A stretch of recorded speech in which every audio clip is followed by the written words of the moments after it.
एक बार फिर से आप सभी को जय मसीह की। और उम्मीद है कि आप पिछले संदेशों को सुने हैं या सुन रहे हैं और प्रभु की दया से उन वचनों को आप तक पहुंचाने के लिए प्रभु ने सहायता किया। इसके लिए प्रभु का भी धन्यवाद हो। और मैं आपको यही प्रोत्साहित करूंगा, उन संदेशों को आप बड़े ही ध्यान से सुनिएगा।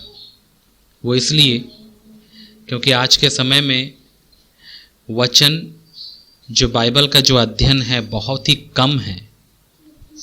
और प्रभु का हमें इस बात के लिए धन्यवाद देना चाहिए कि हमको परमेश्वर के वचन का ज्ञान हमको प्राप्त हो रहा है। प्रति हफ्ते, हर एक हफ्ते हम परमेश्वर के वचन से सुन पा रहे हैं, अध्ययन कर रहे हैं और वही बातें सीख रहे हैं जो यहाँ पर लिखी हुई हैं, है ना। इस बात के लिए हमको प्रभु का हमेशा धन्यवाद देना चाहिए।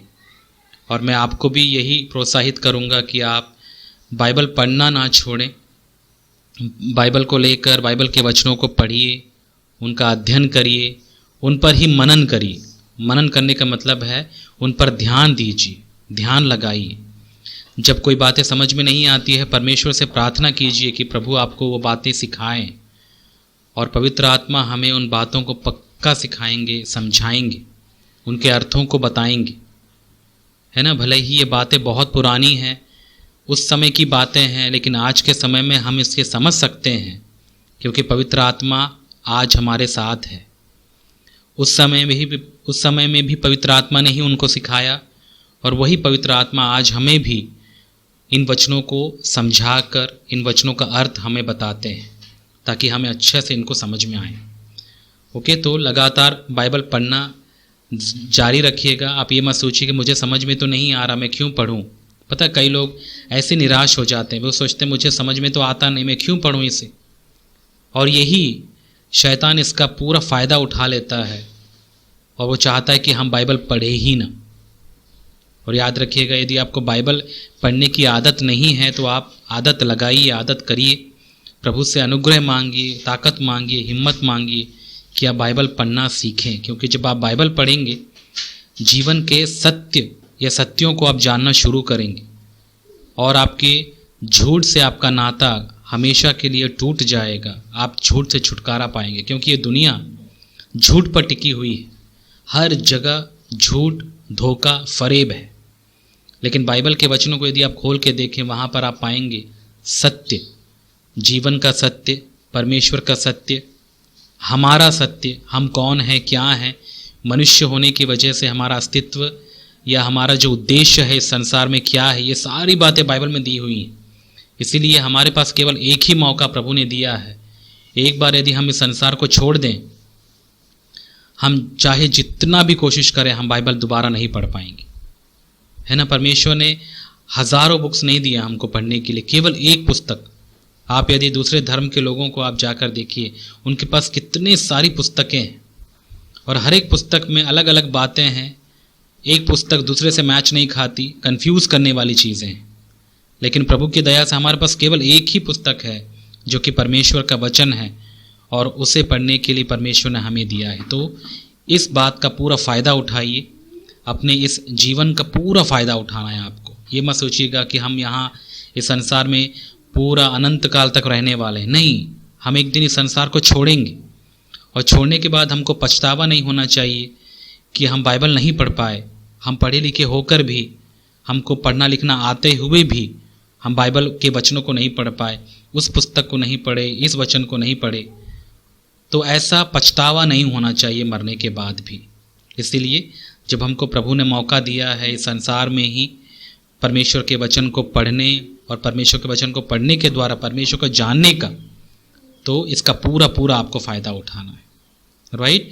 तो लगातार आप बाइबल पढ़ते रहिए और मुझे उम्मीद है कि आप पिछले संदेशों को आपने ध्यान से सुना और आगे की बातों को भी आप पढ़े हैं, राइट। और विशेष करके पहले पत्रस की पत्री में मुख्यतः हमने दुखों के बारे में बहुत सारी चीज़ें सीखी हैं। हमारी बहुत सारी गलतफहमियां दूर हो गई होंगी इस पत्री को पढ़कर कि मसीहों के जीवन में दुख क्यों आता है और मसीहों के जीवन में जब दुख आता है तो उसका क्या उद्देश्य है और उसके द्वारा हमें क्या फ़ायदा है, ये सारी बातें पहले पतरस की पत्री को पढ़कर हम समझ पाए। राइट, इसीलिए देखिए ये सारी बातें हमको कैसे समझ में आई, जब हमने पढ़ी, उन पर हमने ध्यान दिया, उन बातों को हमने सुना, तभी तो हमको समझ में आया। और पढ़ते समय आप एक और बात आपको गौर करना है, ध्यान देना है। याद रखिएगा, हम बाइबल का अध्ययन ज्ञान प्राप्त करने के लिए नहीं कर रहे हैं, जैसे मैंने आपको बहुत बार समझाया, बताया भी है। और ये गलत उद्देश्य है बाइबल पढ़ने का। पता कई बार हम लोग बुक्स क्यों पढ़ते हैं, स्कूल में भी यही बताया जाता है कि ज्ञान प्राप्त करो, ज्ञान प्राप्त करो। लेकिन बाइबल पढ़ने से ज्ञान हमें ज़रूर प्राप्त होता है, लेकिन सबसे पहला उद्देश्य या हमारा जो मकसद है बाइबल पढ़ने का, कि जब हम बाइबल पढ़ते हैं तो हम अपने आप को देखते हैं परमेश्वर के वचनों में कि हमारा जीवन परमेश्वर के वचन के अनुसार है या नहीं है। हम अपने आप को परखने के लिए, अपने आप को जांचने के लिए हम बाइबल के वचनों को पढ़ते हैं। जैसे कि हम प्रतिदिन और जब जब हमको मौका मिलता है आईने को देखते हैं, दर्पण हम इसलिए देखते हैं ताकि हम देखें कि हम सही दिख रहे हैं या नहीं, हमारे बाल, हमारा चेहरा सही दिख रहा है या नहीं। उसी प्रकार आत्मा में हम सही दिख रहे हैं, सुंदर दिख रहे हैं, ये बात यदि हमको जानना है तो आप बाइबल को पढ़ सकते हैं। बाइबल को जब हम देखते हैं तो हम परमेश्वर के उस दर्पण में अपने आप को देखते हैं, जिस दर्पण का नाम यीशु मसीह है। और हम अपने आप को जांचते हैं, परखते हैं और ये देखते हैं कि हम उस प्रभु के समान दिख रहे हैं या नहीं दिख रहे हैं। और यदि हम नहीं दिखते हैं तो हम क्या कर सकते हैं, प्रभु के पास दीन और नम्र होकर प्रभु से दया और अनुग्रह की याचना कर सकते हैं, ताकि हमको प्रभु क्या करे, दया दे, अनुग्रह दे। ओके, उम्मीद है कि आपको समझ में आ रहा है। तो इसी उद्देश्य से आप बाइबल को पढ़िएगा। ओके, सो आज हम कुछ लीडर्स के बारे में हम सीखेंगे। लीडर्स मतलब होता है चर्च में जो लीडरशिप होता है, चर्च में जो बड़े होते हैं, चर्च में जो अगुवे होते हैं, उनके बारे में कुछ बातें हम लोग सीखेंगे कि परमेश्वर के वचन के अनुसार एक आदर्शमय लीडर या अगुवा या प्रतिनिधि कैसा होता है। ओके, क्योंकि इस संसार में हम देखते हैं बहुत सारे लीडर्स हैं, बहुत सारे नेता हैं, बहुत सारे अगुवे हैं, चलाने वाले हैं। उसके अनुसार हम लोग नहीं जीते हैं। जैसे आपको पता है कि हम उनका अनुसरण नहीं करते हैं, वे हमारे लिए लीडरशिप के रोल मॉडल नहीं हैं, वे हमारे आदर्श नहीं हैं कि जैसे वो नेता अपने लोगों को चलाता है हमें ऐसा चलाना है। नहीं, चर्च यानी कलीसिया का जो अगुवापन है वो बहुत ही अलग है और उन बातों को हमें सीखना बहुत ज़रूरी है ताकि हम समझें कि चर्च में जो लीडर्स होते हैं, चर्च के जो अगुवे होते हैं, वे कैसे होते हैं। ठीक है, तो आज हम कुछ चर्च के लीडर्स के बारे में या अगुओं की जिम्मेदारियों के बारे में, एक आदर्श अगुआ या बड़े चर्च में कैसे होने चाहिए, उन बातों के विषय में हम लोग कुछ बातें सीखेंगे। अब मैं समझ सकता हूँ आपके मन में एक सवाल उठा होगा कि हम तो चर्च के विश्वासी हैं, हमें अगुओं के बारे में जानना क्यों ज़रूरी है। ये संदेश तो उनके लिए होना चाहिए जो चर्च के अगुवे हैं, चर्च के लीडर्स हैं, क्योंकि जब संदेश उनके लिए है तो हम क्यों सुने, हमें इससे क्या फ़ायदा। तो उसके जवाब में मैं आपसे यही कहूँगा कि इससे आपको बहुत फ़ायदा है। और यदि आप चर्च के लीडर्स के बारे में नहीं जानते हैं, उनके बारे में नहीं समझते हैं, यदि बाइबल से एक आदर्श और या फिर प्रभु के अनुसार लीडर्स कैसे होने चाहिए, इनका यदि आपको नॉलेज नहीं है, इनका ज्ञान नहीं है, तो मैं आपसे कह सकता हूँ सबसे पहला रीज़न है धोखा। राइट, ये सबसे बड़ी समस्या है आज के समय में, धोखाधड़ी। और बहुत सारे ऐसे अपने आप को प्रभु के दास कहलाने वाले सेवक उठ खड़े हुए हैं और हर कलीसियाओं में पाए जाते हैं आज के समय में, जो अपने आप को कहीं ना कहीं किसी न किसी रीति से अगुवे कहते हैं, लेकिन उनमें बाइबल के वचन के अनुसार जो गुण होने चाहिए अगुओं के, वो गुण उनमें पाए नहीं जाते। और इसी से ही हम पहचान सकते हैं कि कौन प्रभु की ओर से अगुवे हैं और कौन प्रभु की ओर से अगुवे नहीं हैं। और जो प्रभु की ओर से है उन्हें हमें स्वीकार करना है, उनको हमको फॉलो करना है, और जो प्रभु की ओर से नहीं है उन्हें हमें रिजेक्ट कर देना है। उनके एग्जाम्पल या उदाहरण को हमें अनुसरण करने की ज़रूरत नहीं। इसीलिए एक बात आपको जानना है, हर एक व्यक्ति पर विश्वास नहीं करना है कि ये पास्टर है, ये प्रभु का दास है, ये प्रभु का अगुवा है, ये हमें चर्च में चलाने वाला व्यक्ति है। हर एक को प्रभु का दास समझकर आप धोखा ना खाएं, क्योंकि आज के समय में 100 में से एक मुश्किल से आपको एक प्रभु का दास कहीं ना कहीं मिलेगा जो प्रभु के गुणों से भरा होगा, और उन्हीं या उसी व्यक्ति को आपको फॉलो करना है, उनका अनुसरण करना है, उनके उदाहरण को ही आपको क्या करना, अपने जीवन में लागू करना है। बाकी ऐसे बहुत सारे अगुवे होंगे जो मात्र प्रचार अच्छा करते होंगे, शिक्षा भी देते होंगे, चर्च में अच्छी वर्शिप करते होंगे या फिर अच्छे गीत गाते होंगे, सब कुछ अच्छा होगा, लेकिन यदि प्रभु के गुण उसमें यदि पाए नहीं जाते तो मैं आपसे कह देता हूं कि आप ऐसे प्रभु के, या फिर जो प्रभु के तो नहीं कहना चाहिए, ऐसे लोगों का अनुसरण या ऐसे एग्जाम्पल्स को आप फॉलो ना करें। क्योंकि पता है हमारी एक आदत है, हम अगुओं को जल्दी फॉलो करते हैं, नेताओं को जल्दी फॉलो करते हैं, उनका अनुसरण जल्दी कर लेते हैं। ये हमारी कमज़ोरी है। हम परखते नहीं हैं, हम जांचते नहीं हैं। कोई भी आकर यदि अपने आप को बोले मैं पास्टर सो एंड सो हूँ, या ये तो पास्टर हैं, प्रभु के दास होंगे, चलो इनको हम अनुसरण करते हैं, इनको हम स्वीकार कर लेते हैं। अब मैं ये नहीं कहता कि हमको पास्टरों का आदर नहीं करना चाहिए, पास्टरों का सम्मान नहीं करना चाहिए, करना चाहिए, लेकिन पास्टर वही जो प्रभु की ओर से हो उनका सम्मान करना चाहिए, उनको स्वीकार करना चाहिए, उनके उदाहरण को हमें फॉलो या अनुसरण करना चाहिए। हर किसी को फॉलो मत करिएगा, क्योंकि आजकल बहुत सारे ऐसे हैं जो मात्र अपने पेट के लिए सेवा कर रहे हैं, अपना पेट भरने के लिए वो मात्र सेवा में निकल गए हैं।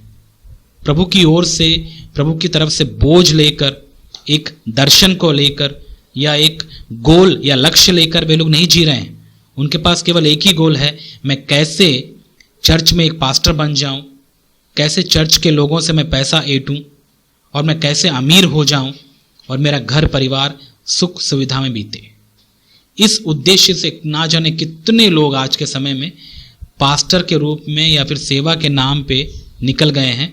और आपने देखा भी होगा, मैं क्योंकि देखता हुआ आ रहा हूँ तो मुझे पता है, इसीलिए आपके पास भी हो सकता है कई बार ऐसे पास्टर आएँ, ऐसे सेवक कहलाने वाले भी आएँ और आपको बहुत सारी बातें बताने की कोशिश करें। हर किसी पर आपको विश्वास नहीं करना है। आपको कैसे जांचना है उन्हें, कैसे परखना है उन्हें, वचन के आधार पर। इसीलिए मैं आपसे कह रहा हूं कि आपको अगुओं के बारे में जानना बहुत ज़रूरी है। भले ही आप विश्वासी हैं चर्च में, कोई बात नहीं, लेकिन यदि आपको अगुओं की परख होगी तभी आप हर प्रकार के धोखे से बच पाएंगे। इसलिए प्रभु की तरफ से एक अच्छे या आदर्श अगुवे कैसे होते हैं वो बातें हम लोग सीखने वाले हैं। तो पहला बात, क्यों हम सीख रहे हैं अगुओं के बारे में? ताकि हम धोखे से बचें। दूसरी बात, हम अगुओं के बारे में इसलिए सीख रहे हैं क्योंकि आप में से भी भविष्य में कोई ना कोई अगुआ पक्का बनेगा। हो सकता है आयुष ही परमेश्वर की सेवा में आ जाए, परमेश्वर उसको प्रभु की सेवा में बुला ले। हम कुछ नहीं जानते, हमें किसी का भविष्य नहीं पता, लेकिन प्रभु के लिए कठिन नहीं है। हो सकता है आप में से ही, हो सकता है अर्पित ही हो या आयुष, कोई भी हो सकता है आप दोनों हो, आप दोनों प्रभु की सेवा में आ जाए। लेकिन जब आप सेवा में आएंगे तो याद रखिएगा, आपको इन बातों को ध्यान में रखना है जो आज मैं आपको सिखा रहा हूँ, बता रहा हूँ कि एक आदर्श अगुवा कैसे होता है। और जब आप प्रभु में आएंगे, प्रभु की सेवा में जब आप आएंगे, पवित्र आत्मा से आप भरेंगे, पवित्र आत्मा आपको इन गुणों से भरेंगे जो आज हम पढ़ने जा रहे हैं। तो आप में से जो लीडर्स बनने की इच्छा रखते हैं, आप में से जो चर्च में अगुवाई का काम करने की इच्छा रखते हैं, उनके लिए ये संदेश है। तो आप ये मत सोचिएगा कि ये संदेश मेरे लिए नहीं है, क्योंकि जो आप जहाँ रह रहे हैं या जिस कलीसिया के आप भाग हैं, उस कलीसिया में आप कहीं ना कहीं एक लीडर्स के रूप में काम करेंगे पक्का। तो आप में ये गुण होने चाहिए। यदि नहीं भी होते हैं तो आपको मैंने एक ही बात बताया, प्रभु से आप दुआ करिए कि प्रभु ही है जो आप में ये फल को पैदा कर सकते हैं। राइट? तो इसीलिए हमें अगुओं के बारे में जानना ज़रूरी है। तो इसीलिए आज हम लोग सीखेंगे कि परमेश्वर के वचन के अनुसार, विशेष करके यहाँ पर पत्रस के अनुसार अगुओं को कैसा होना चाहिए, चर्च के पास्टर्स को कैसा होना चाहिए, लीडर्स को कैसे होना चाहिए। सबसे पहली बात, यदि आप पढ़ना चाहते हैं तो आयुष आप पढ़िएगा। आज हम लोग 5 अध्याय पढ़ेंगे। 5वां अध्याय, पहला पत्रस की पत्री, 5वां अध्याय 1 से लेके 4 तक। तो यहाँ आज हमने कुछ बातें चर्च के पास्टरों या जिनको हम रखवाले कहते हैं उनके बारे में हमने सीखा, और मैं चाहता हूँ कि आप ये गुण मुझ में है कि नहीं ये भी आपको परखना है। आप ये मत सोचिएगा यदि मैं आपका या भी मैं आपको वचन सिखा रहा हूँ तो मैं इस दायरे में नहीं आता। नहीं, मुझे भी आपको परखना है। यदि ये गुण मुझ में नहीं पाए जाते तो मैं आपसे विनती करता हूँ कि आप मेरे लिए भी दुआ करिए कि प्रभु ये गुण मुझ में भी लाए, ताकि मैं इन गुणों से भरूं और परमेश्वर ने जो सेवा दी है उसको मैं ईमानदारी से कर पाऊँ। राइट? तो आपको सबको परखना है। ऐसा नहीं है कि आप केवल कुछ बाहर वालों को परख रहे हैं लेकिन अंदर वालों को नहीं परखना। नहीं, आपको मुझे भी परखना है कि मुझ में ये गुण कितने पाए जाते हैं, और यदि ये पाए जाते हैं तो आपको क्या करना है, फिर फॉलो करना है, अनुसरण करना है ऐसे गुणों का, क्योंकि ये प्रभु के गुण हैं। राइट? तो सबसे पहली बात आज हमने सीखा कि हमें क्यों जानने की ज़रूरत है अगुओं के बारे में। मैंने बता दिया, धोखे से बचने के लिए, और भविष्य में यदि हम या आप में से कोई चर्च में अगुआ या लीडर या पास्टर बनता है तो उसमें या उनमें कैसे गुण होने चाहिए, वो गुण आज हम पढ़ने जा रहे हैं। ठीक है? तो सबसे पहली बात हम देखते हैं कि पास्टर को कैसा होना चाहिए, एक अगुआ को कैसे होना चाहिए। मैं पहले पद से पढ़ने जा रहा हूँ, आप देखिएगा, उसके बाद फिर मैं आपको बताऊंगा कि पहला उसमें गुण कौन सा होना चाहिए। तुम में जो प्राचीन है, प्राचीन का मतलब होता है एल्डर्स यानी अगुए, बड़े। तुम में जो प्राचीन हैं, मैं उनके समान प्राचीन और मसीह के दुखों का गवाह और प्रकट होने वाली महिमा में सहभागी होकर उन्हें यह समझाता हूँ। तो ये बातें कौन समझा रहे हैं?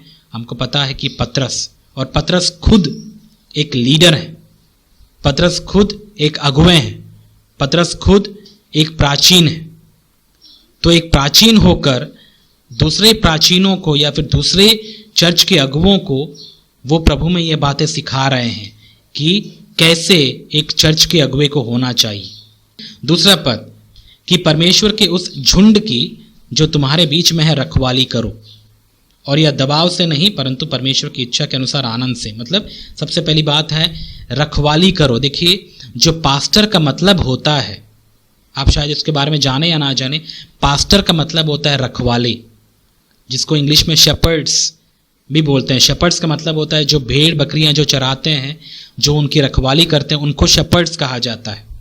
और यहाँ पर जो रखवाली ये शब्द का इस्तेमाल हुआ है, रखवाली का मतलब जो झुंड की रखवाली करने वाले हैं, जो उनकी देखरेख करते हैं। तो यहाँ पर पतरस उन लोगों को सिखा रहे हैं कि जब तुमको परमेश्वर ने एक झुंड सौंपा है, तुमको उनकी रखवाली करना है। और ये बातें जब तक एक पास्टर या एक रखवाला नहीं समझता कि वो कौन है प्रभु में, तब तक वो इस जिम्मेदारी को पूरा नहीं उठाएगा अपने ऊपर। आज बहुत सारे ऐसे रखवाले हैं या फिर जो पास्टर्स अपने आप को कहते हैं, वो सच में अपने आप को पास्टर तो कहते हैं, लेकिन उसका अर्थ क्या है वो नहीं समझ पाते। मतलब वो ये नहीं जान पाते कि पास्टर का मतलब होता है रखवाले। रखवाले मतलब रखवाली करने वाले। किससे रखवाली करते हैं ये लोग? विश्वासियों को शैतान से रखवाली करते हैं, पाप में पड़ने से रखवाली करते हैं, और हर एक धोखे से वे लोग बचाने के लिए इनको हमेशा जागरूक करते हैं परमेश्वर के वचन के द्वारा। तो इनका मेन जो मुख्य उद्देश्य है पास्टर का, कि इनको रखवाली करना है।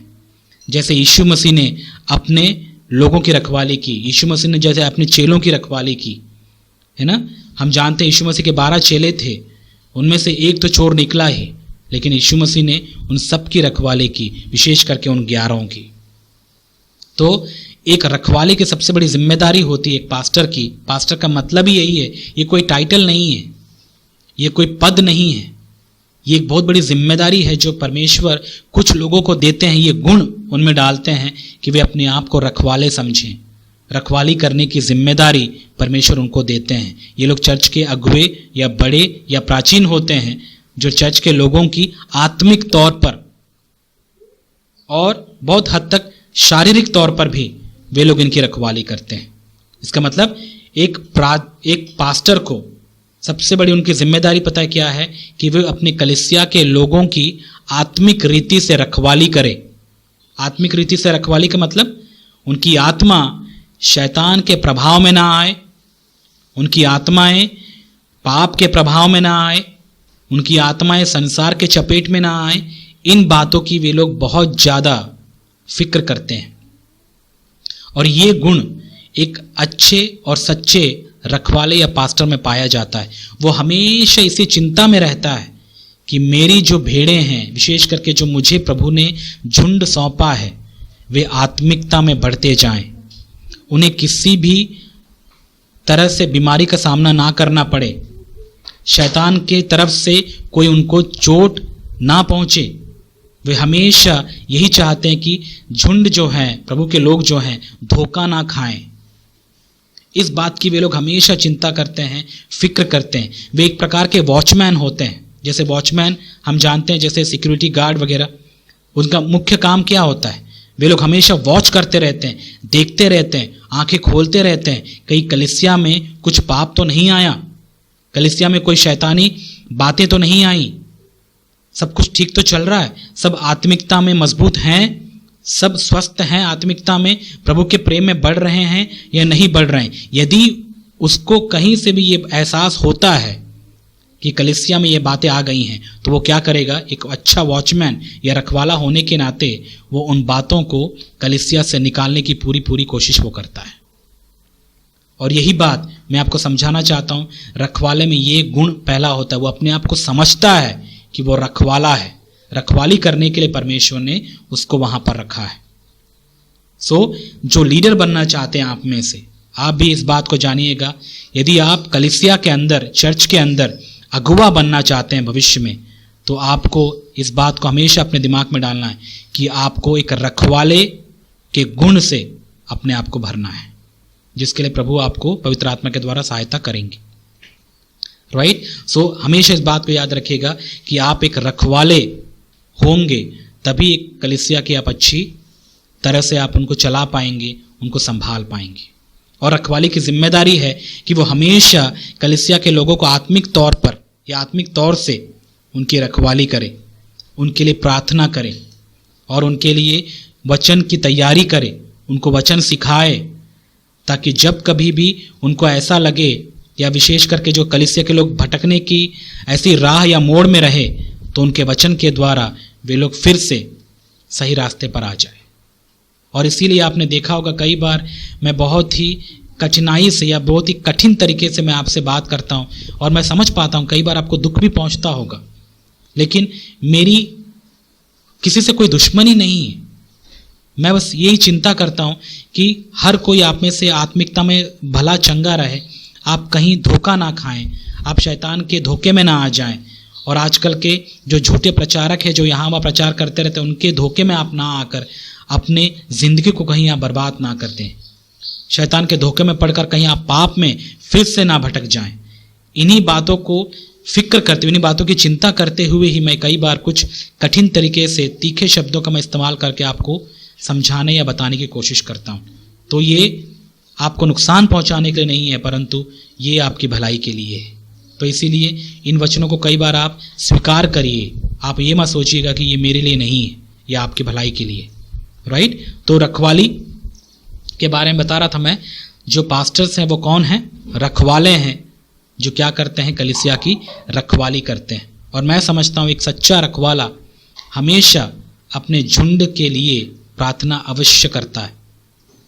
और मैं हमेशा ये बातें अपने आप में भी देखता हूँ, या मैं जांचता हूँ कि क्या मैं ऐसे गुण रखता हूँ अपने में, क्या मैं अपने कलीसिया वालों के लिए प्रार्थना करता हूँ।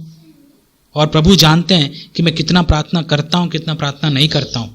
और मेरी इच्छा यही है कि हमारे पास, या जो इस भरोसे से आ रहे हैं कि यहाँ पर उनको प्रभु का वचन मिल रहा है, उनको प्रभु का वचन सीखने को मिल रहा है, वे हमेशा, मैं उनके लिए दुआ करता रहूँ, वे हमेशा सेफ, सुरक्षित रहें आत्मा में, शैतान के चपेट में वे बिल्कुल ना आए। और यही बात मैं आपको भी समझाता हूँ, यदि आप वचन को स्वीकार करेंगे, वचन आपको बचाएगा, वचन आपको शैतान के धोखे से, पाप के धोखे से बचाएगा। इसलिए वचन को स्वीकार करना है आपको। कई बार पता है हमको वचन सुनने का मन नहीं करता, और कई बार क्यों शैतान के चपेट में लोग आ जाते हैं, क्यों पाप के चपेट में वे लोग आ जाते हैं? क्योंकि वचन वे लोग अपने हृदय में रखते नहीं हैं, वचन सुनते नहीं हैं। यदि सुनते भी हैं तो बहुत ही कम, या फिर एक कान लगाकर। ध्यान से वे लोग नहीं सुनते हैं, सुनने के बाद वे उसी समय छोड़ देते हैं, वो अपने मन में उन वचनों को बैठा नहीं पाते। सबसे बड़ी प्रॉब्लम तो यही है, आज के समय में लोगों को सुनने की आदत नहीं है। वे लोग परमेश्वर के वचन को सुनने की बिल्कुल भी इच्छा नहीं रखते, उनके अंदर ये हिम्मत या ताकत, या हो सकता है उनमें उतना धैर्य या धीरज नहीं रहता। यही बात यदि मैं आपसे कहूं, चलो कुछ टीवी में या प्रोग्राम आ रहा है या फिर फोन में कुछ ऐसी वैसी चीजें आ रही हैं, देखिए हमको कितना ध्यान लग जाएगा। हम उस समय ये नहीं बोलेंगे कि मेरा ध्यान भटक रहा है या मुझे नींद आ रहा है, हम ऐसी बातें बिल्कुल नहीं करेंगे। लेकिन जब वचन सुनने की बात आती है तब हमको हर एक दुनिया की हर एक समस्या हमारे ऊपर आ पड़ती है। वचन सुनने का मन नहीं करता है ना, हमको नींद आना शुरू होता है, कुछ कुछ पुरानी बातें याद आने लगती हैं, और विशेष करके यदि आप महिलाएं हैं तो आपको काम याद आएगा, अरे इसके बाद क्या करना है, उसके बाद क्या करना है। ये भी नहीं सोचते कि आप परमेश्वर की उपस्थिति में बैठे हैं तो परमेश्वर से बड़ा काम और कुछ नहीं होता। ये बातें नहीं, आपको दुनियादारी की सारी बातें आपके दिमाग में आएंगी। और क्योंकि ऐसा ही जीवन हम लोग जीते हैं, वचन जो है हमारे हृदय में जा नहीं पाता। और यदि वचन आपके दिल में नहीं है तो आप पता है कैसे हैं, एक घर जो बिना दीवारों के है। सोच के देखिए, जब हम घर बनाते हैं, हमारे घर के चारों ओर फेंसिंग बनाते हैं। फेंसिंग मतलब हम ईंटों का एक बाड़ा बनाते हैं। क्यों बनाते हैं? घर की सुरक्षा के लिए। और यदि वो है ही नहीं तो क्या होगा? कुत्ते बिल्लियां जितने भी जंगली जानवर सब आएंगे और आप सुरक्षित नहीं रहेंगे। इसीलिए हम लोग घर के चारों ओर क्या बनाते हैं? बाड़ा बनाते हैं, फेंसिंग बनाते हैं। तो वचन हमेशा सुरक्षा देता है, रखवाली करता है हमारी। इसीलिए मैं आपको प्रोत्साहित करता हूं कि आप वचनों को ध्यान से सुनिएगा। जब आप सुनते हैं, इन वचनों को स्वीकार करके अपने हृदय में रखिए। ये वचन आपको हर एक पाप से बचाएगा, हर एक शैतान के उस धोखे से बचाएगा जो आपके लिए वो क्या करता है, तैयार करके रखता है, आपको धोखा देने की वो कोशिश करता है। और ये नहीं होने की वजह से ही तो कई विश्वासी आज के समय में पाप में पड़ जाते हैं, धोखे में पड़ जाते हैं। इसलिए भजनकार भी देखिए, पुराने नियम में हम पढ़ते हैं भजन में कि वो क्या बोलता है भजनकार, कि मैं तेरे वचन को प्रभु अपने हृदय में रख छोड़ा हूं। क्यों? ताकि मैं तेरे विरुद्ध पाप ना करूं। तो पाप कौन करते हैं? जिनके हृदय में परमेश्वर का वचन नहीं होता। ये कभी वचन नहीं पढ़ते हैं, ये कभी वचन नहीं सुनते हैं, कभी वचन याद नहीं करते हैं। लेकिन यदि एग्जाम हो स्कूल का, कॉलेज का, आप देखेंगे वे दिन भर बैठे रहेंगे पढ़ाई करने के लिए, एग्जाम की तैयारी करने के लिए, याद करने के लिए। जो कि इस संसार के लिए वे लोग इतना मेहनत करते हैं, और अपनी आत्मा के लिए जो कि सबसे इंपॉर्टेंट है, अनंत काल तक जीवित रहने वाली आत्मा के लिए वे लोग बिल्कुल मेहनत नहीं करते हैं। ना वचन पढ़ते हैं, ना वचन पर मनन करते हैं, ना उन्हें याद करते हैं। लेकिन आपके साथ ऐसा नहीं होना चाहिए। इसीलिए मैं आपको प्रोत्साहित करता हूं कि आप वचन पर ज़्यादा ध्यान दीजिए। और जैसे मैंने कहा, जो वचन नहीं पढ़ते हैं, जिनके हृदय में वचन नहीं है, वे ही पाप करते हैं। वे पाप करने से डरते नहीं है। फिर मतलब पाप ने उनको जीत लिया। ऐसे लोग पाप से हार जाते हैं। तो हारने वाले नहीं है हम लोग।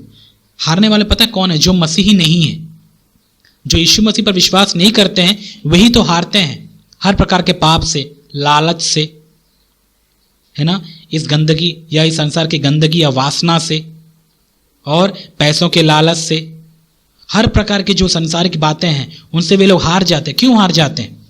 क्योंकि उनके दिल में परमेश्वर का वचन नहीं है। लेकिन जिसके पास प्रभु का वचन यानी यीशु मसीह है, वो इन चीजों से हारते नहीं है, परंतु वे लोग जीवित या फिर विजयी होकर अपने जीवन को जीते हैं। ये होता है जिंदगी। पता है आपको? इसीलिए आप समझिएगा मैं आपसे क्या कहना चाहता हूं। तो वचन को ध्यान से सुनिएगा। और ये वचन कौन सुनाता है? हमेशा प्रभु के दास, यानी जो रखवाले होते हैं, वे ही होते हैं जो परमेश्वर के वचन को आप तक पहुंचाते हैं। और यदि आप इन वचनों को नहीं सुनते हैं तो मैं आपसे कह सकता हूं कि आप सुरक्षित नहीं, क्योंकि वचन आपके दिल में नहीं है।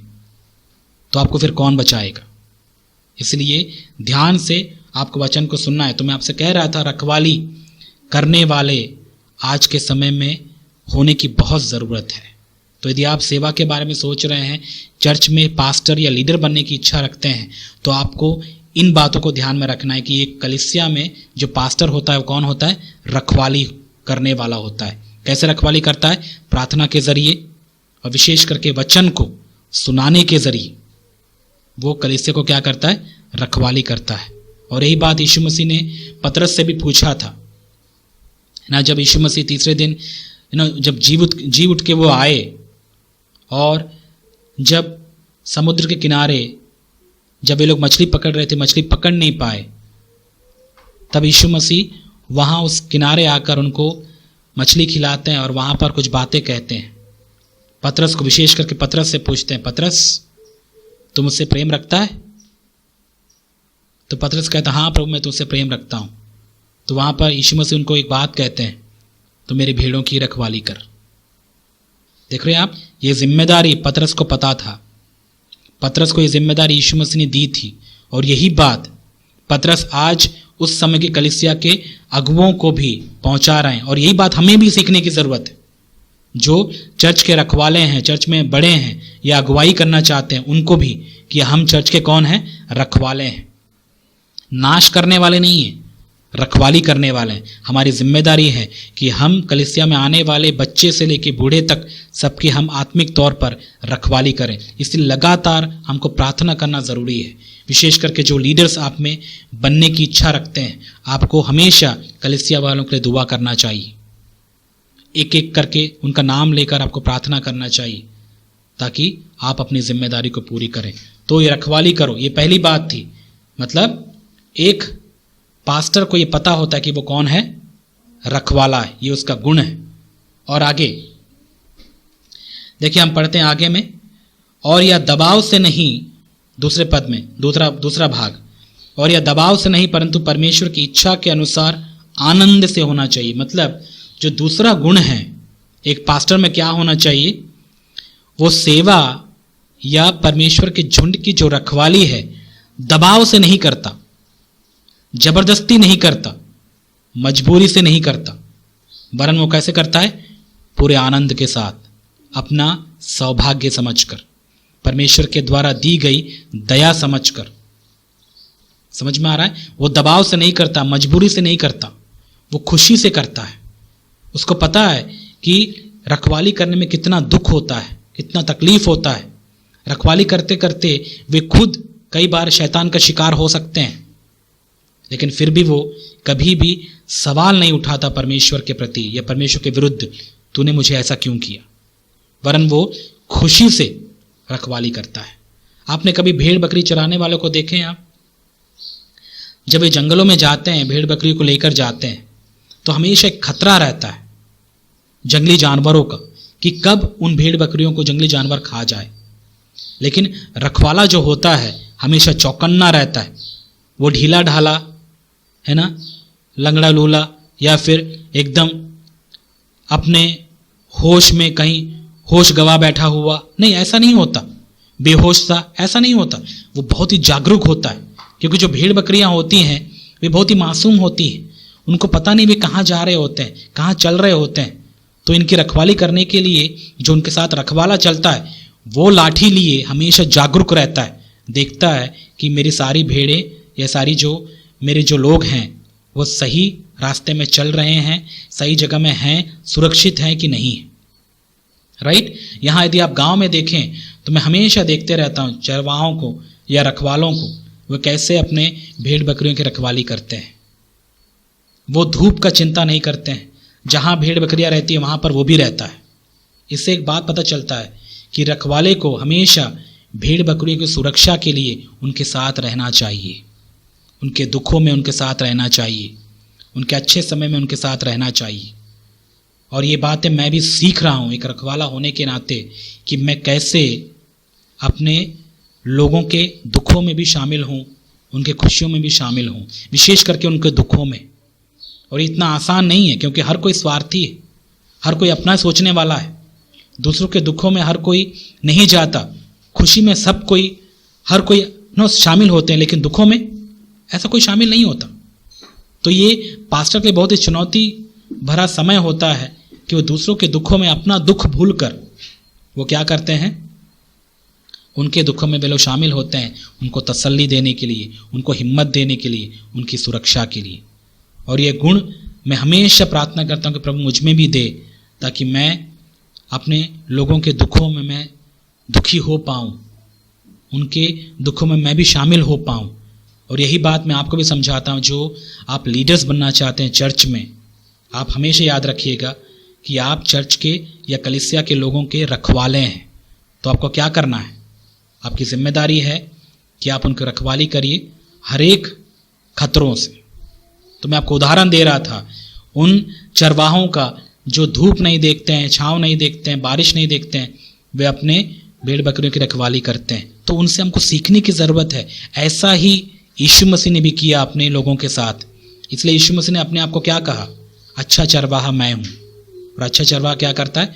अपने भेड़ों के लिए अपनी जान देता है। वो ये नहीं सोचता कि मेरी जान उनसे ज़्यादा बढ़कर है।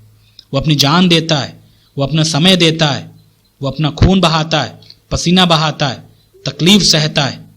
जहाँ भेड़ बकरियाँ रह रही हैं वहाँ पर वो खुद रहता है, वो खुद तकलीफ में जीता है ताकि वो उनकी रखवाली कर सके। राइट? तो यही बात हम यीशु मसीह में देखते हैं। स्वर्ग में इतना ऐशो आराम होने के बाद भी, कोई तकलीफ ना होने के बावजूद, वो हमारे लिए हमसे प्रेम रखने की वजह से वो इस संसार में दुख सहने के लिए वो आए। इसीलिए यीशु मसीह को एक अच्छा चरवाहा कहा जाता है। और उसी गुण से भरे हुए होते हैं उसके अगुवे भी, जैसे पतरस। उनके दुखों में वो भी दुखी हो रहा था। ऐसा नहीं है कि पतरस के जीवन में दुख नहीं आ रहा था, वो आराम से एसी के बिल्डिंग में बैठा हुआ था। नहीं, जब कलीसिया दुखों में से जा रही थी वो भी दुखों में से जा रहा था। इसलिए वो अपने आप को पता क्या कहता है पहले पद में कि दुखों का गवाह। वो अपने आप को क्या बोलता है? मसीह के दुखों का मैं भी गवाह हूं। वो भी दुखों में से गुजर रहा था। इसीलिए लीडर्स होने के नाते आपको एक बात याद रखना है कि आप जब भी कलीसिया के लोग दुखी होते हैं, कोई फैमिली दुखी में से या दुख में से गुजरता है, तो आपको उनके दुखों में शामिल होना चाहिए। और कलीसिया वाले होने के बावजूद हमको भी ये बात याद रखना है कि आप ये मत सोचिए कि केवल लीडर का या फिर अगुवे का जिम्मेदारी है, परंतु हमारा भी। यदि कोई बीमार हो जाता है तो आप जाकर उनके साथ बैठिए, उनके दुखों में आप शामिल होइए, उनसे अपना प्रेम बांटिए। राइट? ये बहुत बड़ा गुण है। तो ये बात मैं बता रहा था आपको क्या, कि जो सच्चे रखवाले हैं, जो सच्चे पास्टर्स हैं, उनमें कौन सा गुण होता है? वे लोग दबाव से नहीं करते हैं काम। अरे क्या मजबूरी है, क्या सिरदर्द है, मुझे क्या जिम्मेदारी प्रभु ने दे दी, पूरा परेशान होना पड़ रहा है इन लोगों को झेल कर। यदि आप मूसा के जीवन को देखें, सच में मूसा भी ऐसे ही परेशान हुआ होगा, लेकिन बीच बीच में ऐसा होते हुए भी हमेशा उसने ये बात ध्यान में दिया होगा कि प्रभु ने तो मुझे ये सौभाग्य दिया है प्रभु की सेवा करने के लिए। और प्रभु की सेवा में तकलीफ है, लोगों को चलाना इतना आसान नहीं होता। कहीं भी तंग आया हो, कहीं कितने बार वो तंग आया होगा, लेकिन फिर भी प्रभु को देखकर, प्रभु की ओर गौर करके वो अपने आप को सेवा में बरकरार रखा। तो आप समझ सकते हैं कि एक पास्टर कितने बड़ी मुसीबतों में से जाते हैं। कई बार विश्वासी उसको समझ नहीं पाते हैं, उसकी बातों को जान नहीं पाते हैं, उसके मन को वे लोग समझ नहीं पाते हैं। हमेशा कई बार गालियां भी खाना पड़ता है उनको, लेकिन फिर भी ऐसा नहीं कि वे लोग कलीसिया को छोड़कर भाग जाते हैं। नहीं, वो हमेशा कलीसिया की चिंता करते हैं। वो हमेशा ये देखते हैं कि हाँ, कलीसिया के लोग मजबूत हों, कलीसिया के लोग प्रभु में बढ़ें। और ये काम वे लोग खुशी से करते हैं, चाहे कितनी भी गालियां उनको सहना पड़े, कितना भी विरोध उनको सहना पड़े। वे हमेशा कलीसिया के लिए, कलीसिया की सेवा खुशी से करते हैं, क्योंकि उनको पता है कि यह प्रभु का काम है और प्रभु से ही उनको रिवॉर्ड या प्रतिफल उनको मिलेगा।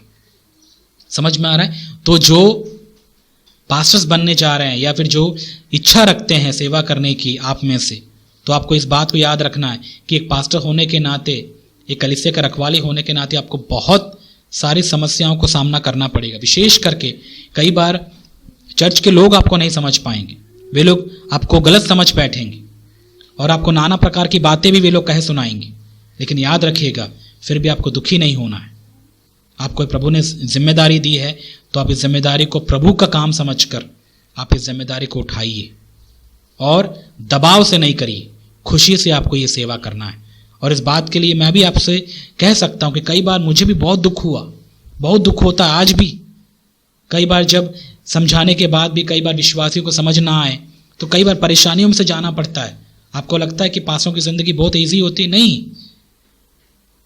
पास्टर्स भी यदि काम करे तो अच्छा खासा बहुत कुछ कर सकते हैं वे लोग, लेकिन वो क्या करते हैं, वो हमेशा यही चाहते हैं कि मैं अपने कलीसिया वालों के साथ में रहूं, उनकी सेवा में हमेशा मैं तत्पर रहूं, उनके लिए मैं दुआ करूं, उनको मैं वचन सुनाऊं।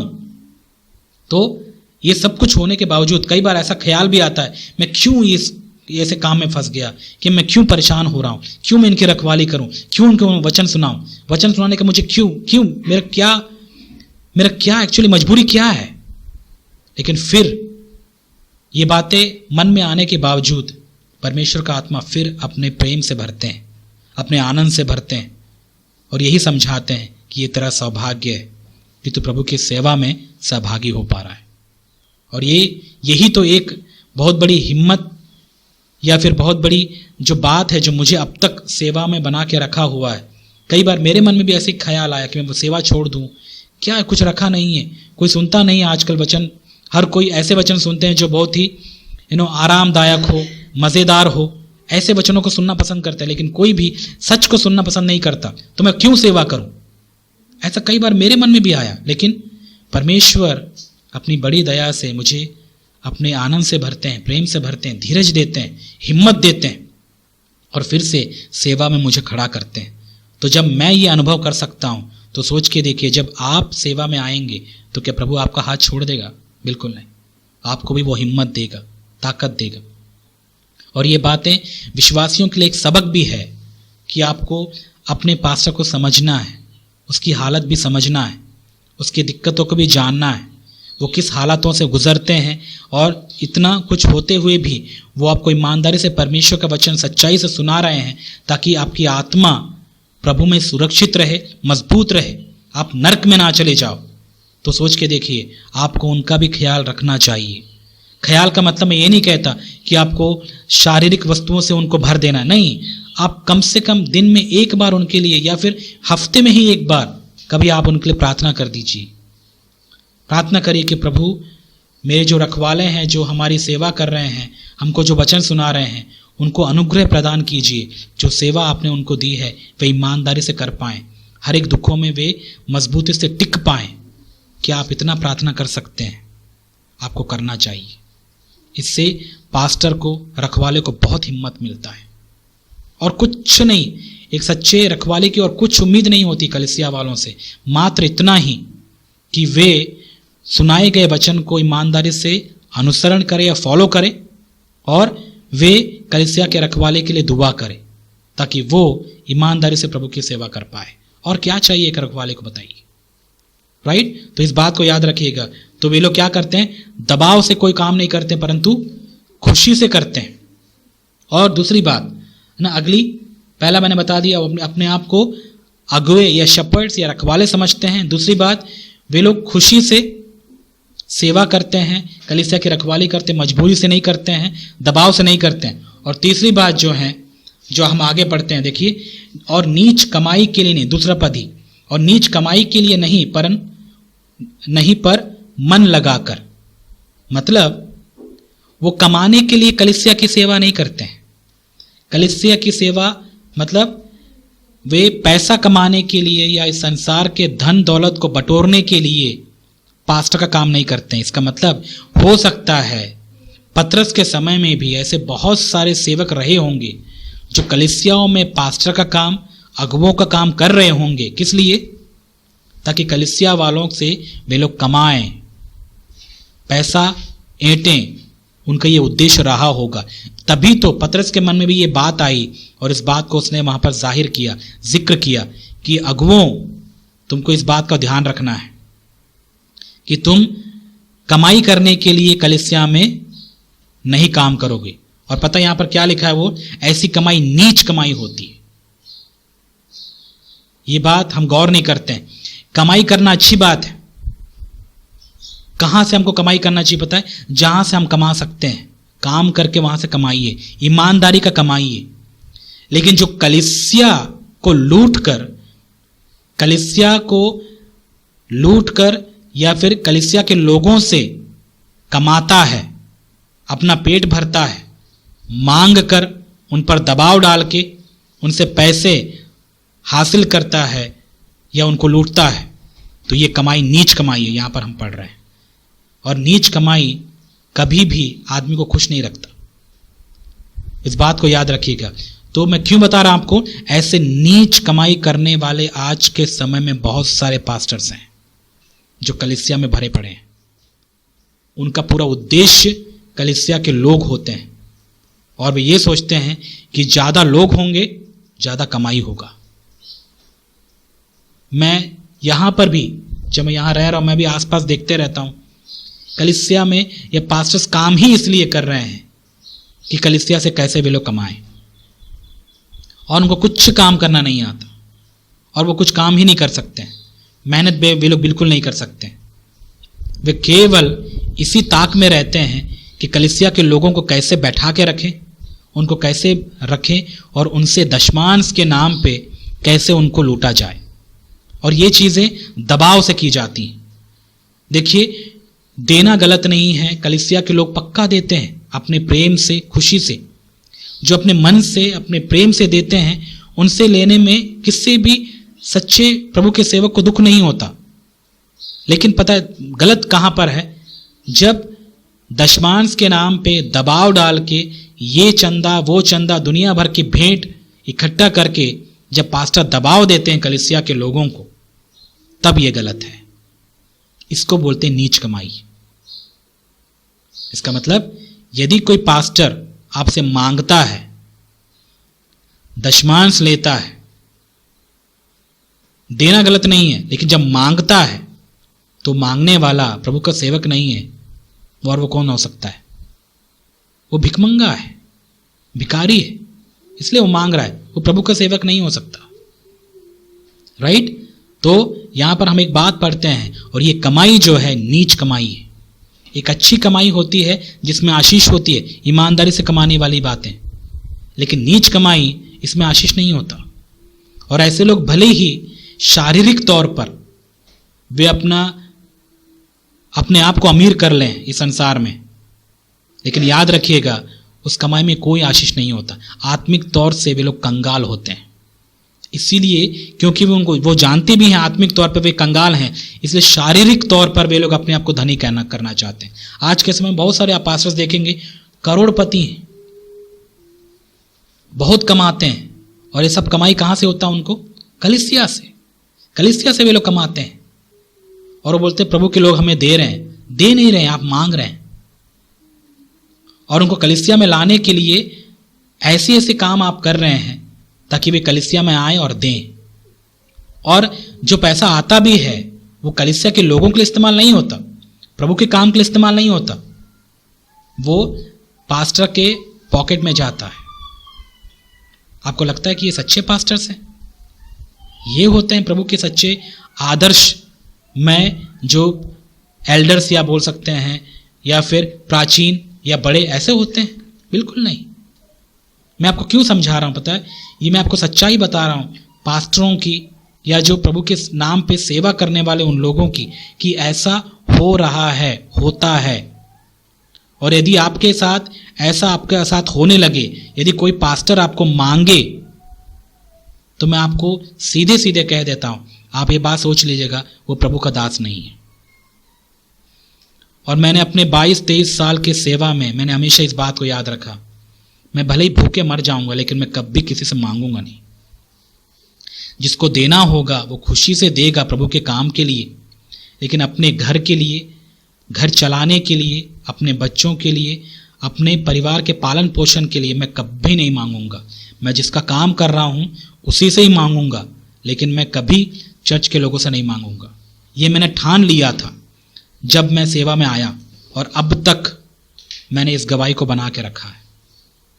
मैं आपको ये बातें इसलिए बता रहा हूं ताकि आप प्रोत्साहित हों, ताकि जब आप में से कोई सेवा करने के लिए बाहर आए तो आपको भी एक बात को याद रखना है, आप भिखारी नहीं हैं सेवा करने वाले।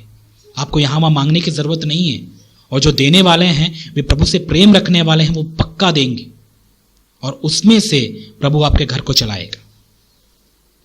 राइट? तो इस बात को आप याद रखिएगा। तो नीच कमाई करने वाले रखवाले सच्चे रखवाले नहीं होते। यहां पर हम पतरस के इन वचनों के द्वारा हम पढ़ते हैं, मन लगाकर काम करने की बातें पतरस यहां पर कहता है, कमाई करने के लिए नहीं। और तुम्हारा मन उनके पैसों पर, कलीसिया के पैसों पर या लोगों के पैसों पर नहीं होना चाहिए। तो आपका मन कहां होना चाहिए? प्रभु पर और कलीसिया वालों की आत्मिक उन्नति पर। और मैं आपको सच बताऊं, प्रभु की उपस्थिति में मैं अपनी गवाही दे रहा हूं, मैंने हमेशा आप लोगों से आपकी आत्मिक उन्नति चाहिए। मैं कभी भी आपके रखे हुए पैसे के ऊपर मेरे नज़र नहीं थी। आपसे मुझे बहुत कुछ मिलेगा, ये मैंने कभी उद्देश्य नहीं रखा, और ना ही मैंने कभी इच्छा की, और ना ही मैंने कभी आप पर या फोकस किया, मैंने आप पर कभी दबाव डाला। इस गवाही को मैंने बना के रखा है। मैंने हमेशा इस बात को ध्यान में रखा है कि मुझे यदि कुछ चाहिए तो मुझे केवल आपकी आत्माएं चाहिए बस, ताकि आपकी आत्माएं प्रभु में बढ़े, और जब हम स्वर्ग में मिले तो हम सब मिले। लेकिन इस उद्देश्य से आपको क्या लगता है हर कोई जी रहा होगा? क्या आजकल ऐसे पास्टर आपको मिल पाएंगे? मैं क्यों बता रहा हूं आपको? ये बात बताने के लिए कि आप में से यदि कोई पास्टर बनता है तो आप इस बात का ख्याल रखिएगा। आपको कभी कलीसिया वालों से मांगने की जरूरत नहीं। कलीसिया वाले इस बात की इज्जत करते हैं, वो इज्जत करेंगे, वो आपकी आवश्यकताओं को जानेंगे, और वे खुद प्रभु से प्रेम होने की वजह से वो कलीसिया में लाकर देंगे, जिससे आपका पालन पोषण हो पाएगा। आपको मांगने की बिल्कुल जरूरत नहीं है। मांग कर अपने आप की बेइज्जती मत करिएगा। राइट? आप प्रभु से मांगिए बस। विशेष करके ये केवल पास्टरों के लिए नहीं है, परंतु जो विश्वासी आप भी हैं, आपके लिए भी ये बातें लागू होती हैं। आपको बचाने वाला प्रभु है, आपको चलाने वाला प्रभु है। आपको कभी भी अविश्वासियों से और किसी से भी मांगने की जरूरत नहीं अपने परिवार के पालन पोषण के लिए। याद रखिएगा, आपका परमेश्वर जिंदा है, वो आपको खिलाने वाला है, वो आपको खिलाएगा, भूखे कभी नहीं मारेगा। कहीं ना कहीं किसी न किसी तरह से परमेश्वर के लोगों के द्वारा ही वो आपके आवश्यकताओं को पूरी करेगा, या परमेश्वर रास्ते खोलेगा ही खोलेगा। लेकिन गलत तरीके से मत कमाइएगा। मैं आपसे रिक्वेस्ट कर रहा हूं, क्योंकि भले ही आप सेवकाई में नहीं है, लेकिन सेवा में ना होने के बावजूद कई बार हम लोग नीच कमाई या गलत कमाई भी हम लोग करते हैं, धोखा देकर। इतने अमीर जो हो जाते हैं वे लोग, क्या आपको क्या लगता है वे लोग बिना गलत काम किए इतना अमीर हो जाते हैं? एक सच्चे मसीह को कभी आपने देखे हैं? वो करोड़पति नहीं होते हैं। क्यों मालूम? वे लोग धोखाधड़ी नहीं कर पाते हैं, वे लोग दूसरे को चूना नहीं लगा पाते हैं जैसे कई लोग लगाते हैं।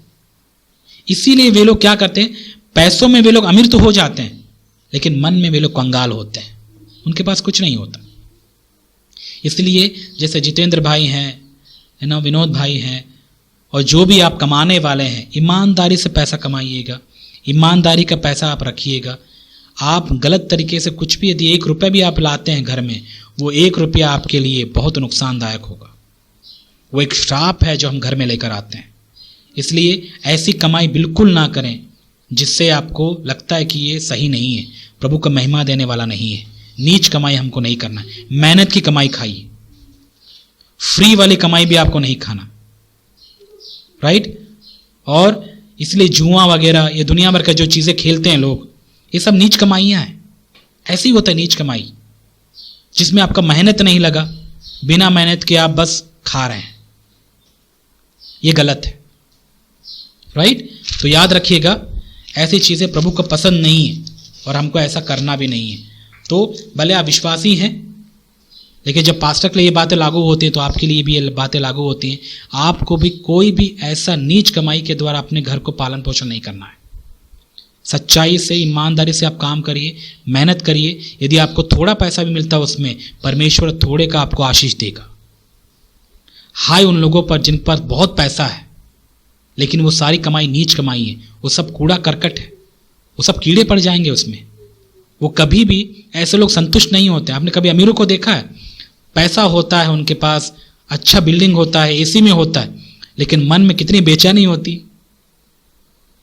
लेकिन आप पास कुछ भी नहीं होने के बाद भी आप घर में सुकून से परिवार के साथ बैठकर कुछ समय बिता पाते हैं, शांति से आप जी पाते हैं, आपको किसी चीज का टेंशन नहीं होता।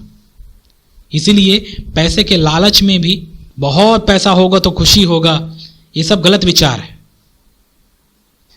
बहुत पैसा होने से खुशी नहीं होता, यीशु मसीह के होने से खुशी होती है घर में।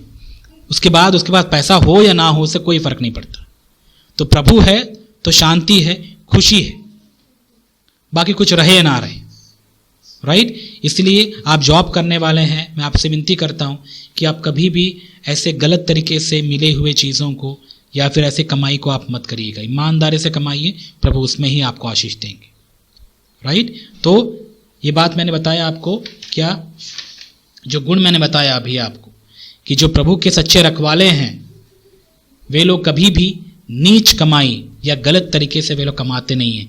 और प्रभु के रखवालों की जो बात है वो किसके विषय में बताया गया यहाँ पर पतरस किस बात को ध्यान में रख के बता रहे हैं? जो प्रभु के रखवाले हैं वे लोग कलीसिया को लूट कर या कलीसिया को धोखा देकर जब उनसे कमाते हैं, ये उनके लिए नीच कमाई है। ये मेरे लिए भी लागू होता है। यदि मैं भी ऐसा करूं, कलीसिया से पैसा लूं, मांगूं, उनको दबाव दूं, जबरदस्ती करूं, तो ये क्या है? नीच कमाई है। ऐसे कमाई पर परमेश्वर की आशीष नहीं होती, राइट। तो आपके लिए क्या सबक है, जो विश्वासी हैं आपके लिए? ऐसे कमाने वाले पास्टरों से आपको सावधान रहना है, जो पैसा मांगने वाले होते हैं, विशेष करके जो दशमांश के नाम पर जोर जबरदस्ती करते हैं। अब आप बोलेंगे हम तो ऐसे लोगों को झेल ही नहीं रहे। नहीं, आजकल सोशल मीडिया के जरिए बहुत कुछ झेलेंगे आप। एक वचन प्रचार किया जाता है और वहां पर सोशल मीडिया के द्वारा वे लोग पैसा मांगते हैं और वे लोग चंदा भेंट जो भी है वे लोग मांगते हैं, बोलते प्रभु आपको आशीष देगा। आमीन बोलो, प्रभु आपको आशीष देगा। ये लोग कौन हैं? आपको लगता है प्रभु की ओर से, स्वर्ग से आए हुए या प्रभु के द्वारा चुने गए पास्टर्स हैं? नहीं है। यदि वो ऐसे होते तो वे आपकी आत्मिक चिंता करते। शरीर की चिंता प्रभु करते हैं। क्या आपको लगता है प्रभु के लोग या जब प्रभु पर विश्वास करते हैं वे भूखे मर जाते हैं?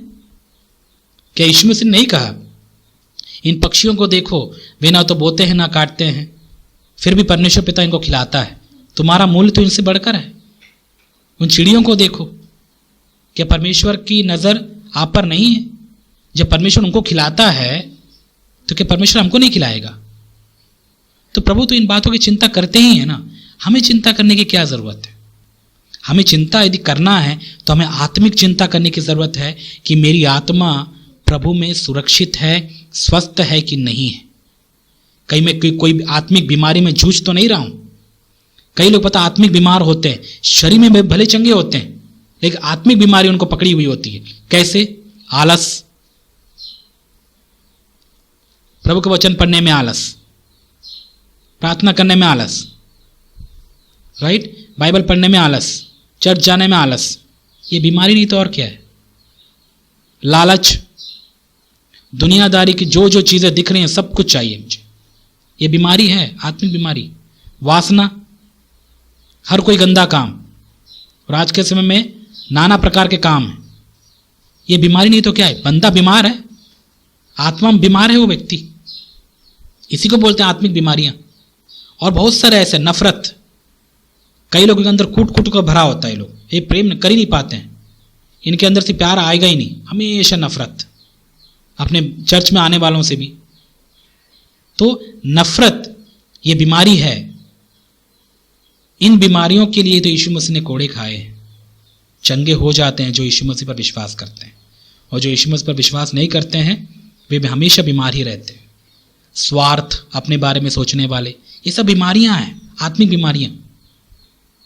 इसीलिए आप स्वस्थ रहें, सुरक्षित रहें, आपकी आत्मा की आप चिंता करें, शरीर की चिंता मत करिएगा। वो प्रभु उसकी करते हैं, प्रभु उसकी फिक्र करते हैं, राइट। तो ये बात मैं क्यों बता रहा हूं? ये बात बताने के लिए कि हमें नीच कमाई करके बहुत पैसा कमाने की कोई ज़रूरत नहीं है। ईमानदारी से भी हम जी सकते हैं, ठीक है। तो आगे देखिए, नीच कमाई के लिए नहीं पर मन लगाकर करिए, पूरे मन को प्रभु की ओर लगाकर आत्मिक उन्नति की ओर ध्यान में रख के, या प्रभु के लिए ऐसी सेवा हमको करनी है। और आगे, जो लोग तुम्हें सौंपे गए हैं, देखिए लीडर से बताया जा रहा है, जो लोग तुम्हें सौंपे गए हैं उन पर अधिकार ना जताओ, वरन झुंड के लिए आदर्श बनो। अगली बात, जो अगला पॉइंट है, चौथा, दबाव के साथ में कलीसिया के लोगों को चलाने वाले वे प्रभु की ओर से रखवाले नहीं हैं, क्योंकि वे जानते हैं कि कलीसिया का जो मालिक है वो प्रभु है, मैं नहीं हूं। मैं उनको दबा नहीं सकता, मैं उनको जबरदस्ती नहीं कर सकता, वरन वो हमेशा कलीसिया के लोगों को वो क्या करेगा, चुनाव देगा, चॉइस देगा। यदि आप करते हैं, यदि आप चर्च में हैं तो आपको ऐसा करना है, यदि आप नहीं करना चाहते कोई बात नहीं, उसका आपको झेलना पड़ेगा, चॉइस, राइट। तो ये बहुत बड़ा गुण है जो सच्चे रखवालों में होता है। वे कभी भी अधिकार नहीं जताते हैं जैसे हिटलर जैसा, नहीं, वरन वे हमेशा इस बात का ध्यान में रखते हैं कि मैं उनको सिखाऊं, जो बातें मैं उनको बता रहा हूं पहले मैं खुद करूं, मैं खुद करके उनको बताऊं, देखिए ऐसे जीना होता है, ऐसे चलना होता है, ताकि वे सीखें। राजा के जैसा एक सीट में बैठ के लोगों से काम करवाने वाला नहीं होता। कई लोग ऐसे होते हैं, कई पास्टर कुछ काम नहीं करते हैं, वे बस अपने लोगों को काम करवाते हैं। पता, हमेशा मैं इस बात को ध्यान में रखता हूं, यदि कोई भी छोटा वाला काम भी हो तो मैं चाहता हूं कि मैं अपने लोगों के साथ में करूं। मैं अधिकारी नहीं हूं, प्रभु है अधिकारी। तो ये गुण हम में नहीं होना चाहिए जो लीडर्स हैं। हमेशा याद रखिएगा, आप अधिकार ना जताएं अपने कलीसिया वालों के लिए। ये मत सोचें कि कलीसिया वाले मेरे गुलाम हैं, है ना। आप गुलाम नहीं हैं, वरन आप हैं प्रभु के गुलाम, आप सेवक हैं। कलीसिया वाले आपके सेवक नहीं हैं, आप उनकी सेवा के लिए रखे गए हैं, वे आपकी सेवा के लिए नहीं है।